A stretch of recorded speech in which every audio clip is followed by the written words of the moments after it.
No, I thought it was Tasha. How Tasha get back here? Ben came all the way out here again. I'm gonna slide right next to you. All right, go ahead, guys. Thanks. How powerful you feeling at the heavyweight? I mean, just some of the best you felt in your career. Listen, I felt strong in there, but I know Danielle Perkins felt strong. That girl was strong as hell. She was strong. She was definitely a problem. Like I said, my experience and my skills got me over it. And also, listen, I've been in plenty of street fights with bigger people, and I had to use some of my skills in that today too. So when I dropped the last round, that's because she got greedy. I was like, oh, wow!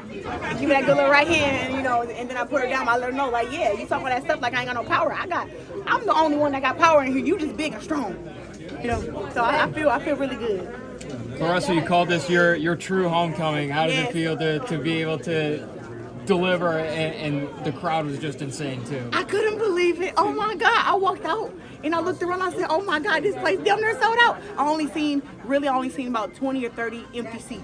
I looked around the whole thing. I was like, wow, Flint, y'all really love me for real. I was so excited. And then just to walk out and I was like, this is too much. It was really too much. But I had to calm myself down, focus on the fight, focus on Danielle. And hey, it was a really great homecoming. I'm happy. How much did you feed off of that energy? Like, could you really feel like your punches maybe had a little bit more to them? Whenever I hit Danielle, and especially when I buzzed her in the third round, I think it was third, and then when I dropped in the 10th, I heard like it was like fireworks going off all over the arena. It was just crazy. I was like, wow. I fought many places, but it is nowhere like fighting in Detroit and fighting in Flint. I'm like, fighting in Flint and fighting up in Detroit, I mean, they got the best fans in the world to me. Like, they always show up for me. They make a lot of noise, and it's not ever a quiet round, ever. So I just thank them for being so supportive and just sticking behind me since I was a little kid. And even my first coach, Jason Crutchfield, was here today. And listen, if he's happy with my performance, I'm happy. So he was happy. Tell me about that moment in the third. They were chanting, whoop that trick, whoop that trick, whoop that trick, and then you got the knockdown. That was a surreal, like, chill-inspiring moment. How did you feel in that? Could you feel the crowd, like Mark was saying, making your punches more powerful? How do you kind of feel about that?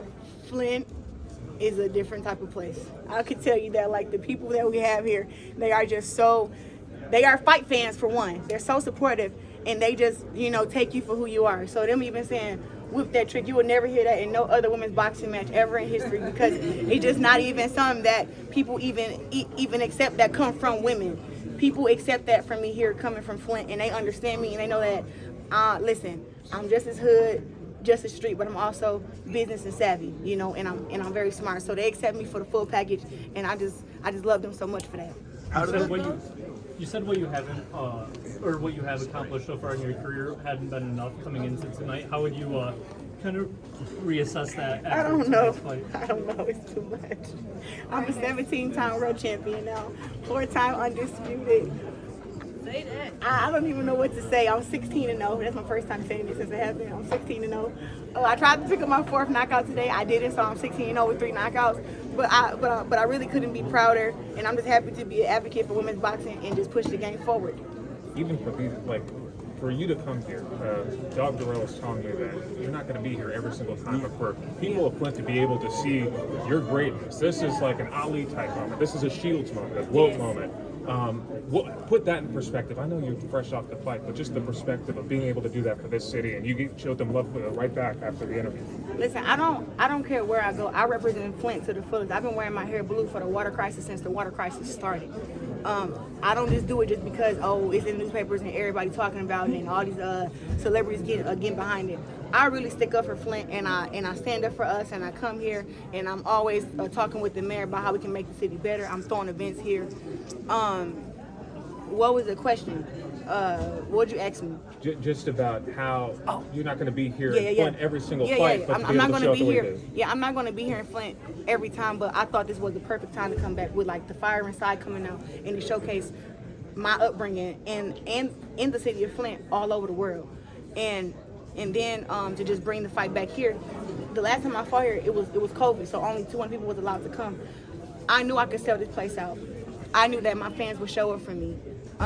I knew, and I wanted to have a historical fight. So to fight for the heavyweight undisputed championship and the first women to ever do that, I was like, this is definitely a big moment for me, and I'm really excited, and I'm happy that I was able to bring it back home and I was even able to bring a papoose to Flint. So that was what's up. When do you think it'll set in that, I mean, you are the first boxer, 3 different weight classes, to be an undisputed world champion? Will that ever set in, or do you want to just keep fighting and then let it set in at the very end of your career? I think I want to keep fighting and let it set in at the very end, because I haven't gotten all my endorsements or all my sponsorships yet. So I have some, but it's like I'm waiting to get the 20 million Adidas, or 30 million Under Armour and Nike. I'm looking to get. I'm trying to be on the cover of Sports Illustrated. Like, I'm still trying to get there. I want to represent all these companies. So I have some work to do.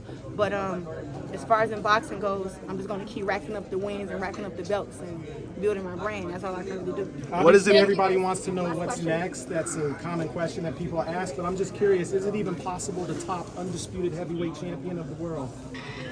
Honestly, it is a hard thing to top, but if anybody can do it, it's me. Okay. I actually have to. I think I may have to have surgery on my left arm.